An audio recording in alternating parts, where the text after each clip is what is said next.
Let's roll that tape and see what the Winners Boxing Club is all about.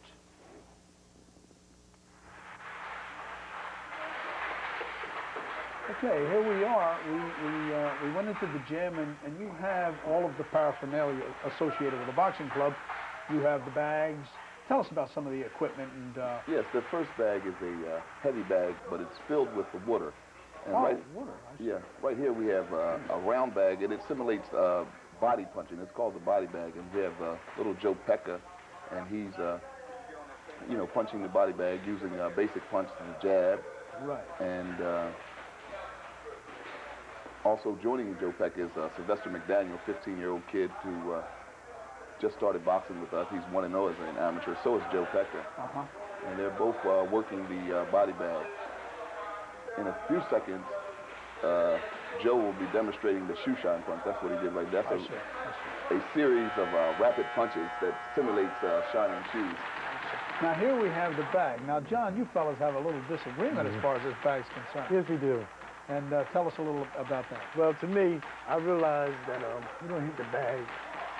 I hit a person like you hit the bag. Right. But if you watch, you have concentration, hand and eye coordination. I see. So, Artie, you don't think that the bag really is that important?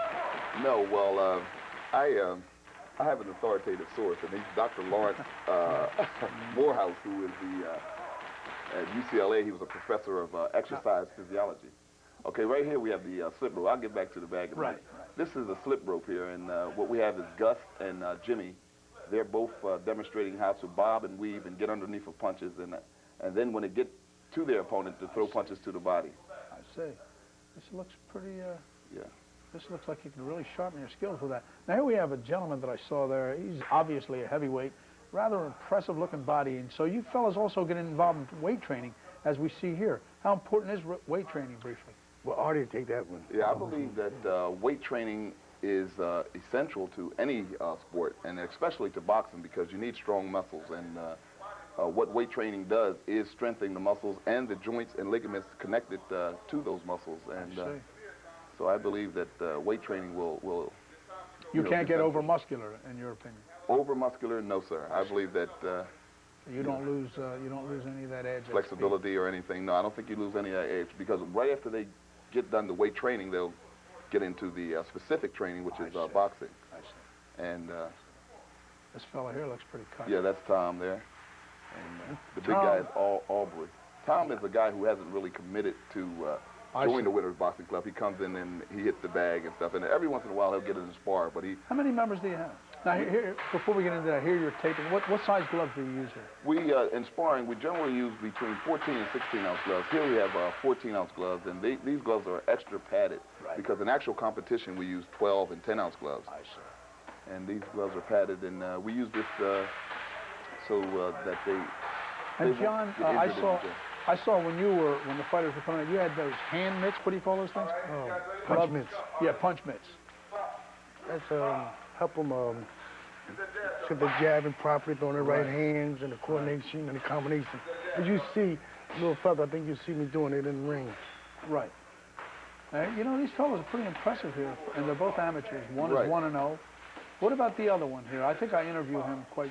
both of these guys here, Julio De Jesus, he's had about 14 amateur fights, and Chuck is like... 12 and 2. 12 and 2. He had, both of these guys had about, we try to match these guys up as evenly as possible. And they both have an equal amount of experience. Julio's just 17. And Chuck is 21. 21, yeah. So Chuck's aspiration is to fight professionally after he has one more amateur fight, which will be November the 7th. I'm here with Joe Pecca from let's hear what these fellas have to say. He's 12 years old, and he's an aspiring fighter. And Joe, let me ask you a couple of questions concerning boxing. Because I love the sport and I want to become a fighter. Well, right now I'm here with Chuck Lawrence, and he's the welterweight. And from what I understand, you are 10 and 2 in amateur fights. And tell us about your aspiration. You intend to become a pro? Yeah, I'll take one more amateur fight, November 7th. And then after that, then I'll just train. And then when my trainer and Artie Artwell tell me I'm ready, then that's when I'll sign the contract and ready to fight pro. So I got this dream that one day I had a welterweight belt and then move on up and just make as much money as I can. Well, as far as I'm concerned, you look good. But only time will tell, and I'm rooting for you. All right. Thank you, buddy. All right, now we're going to talk with Julio De Jesus. He's only 17 years old. To look at him, he looks older. I mean, you are sculptured. I mean, you look good. 17 years old. I also understand, talking to Artie, that you're an A student. You know, a lot of people, when they think about fighters and boxing, they don't think in terms of academic achievement. But you're an A student, plus you like boxing. Do you intend to become a pro? Yes, What weight? Tell us about some of your dreams, some of your aspirations. 147. I want to become like Julio Cesar Chavez. That's my favorite fighter. Well, you look good, man. I wish you a lot of luck. Thanks.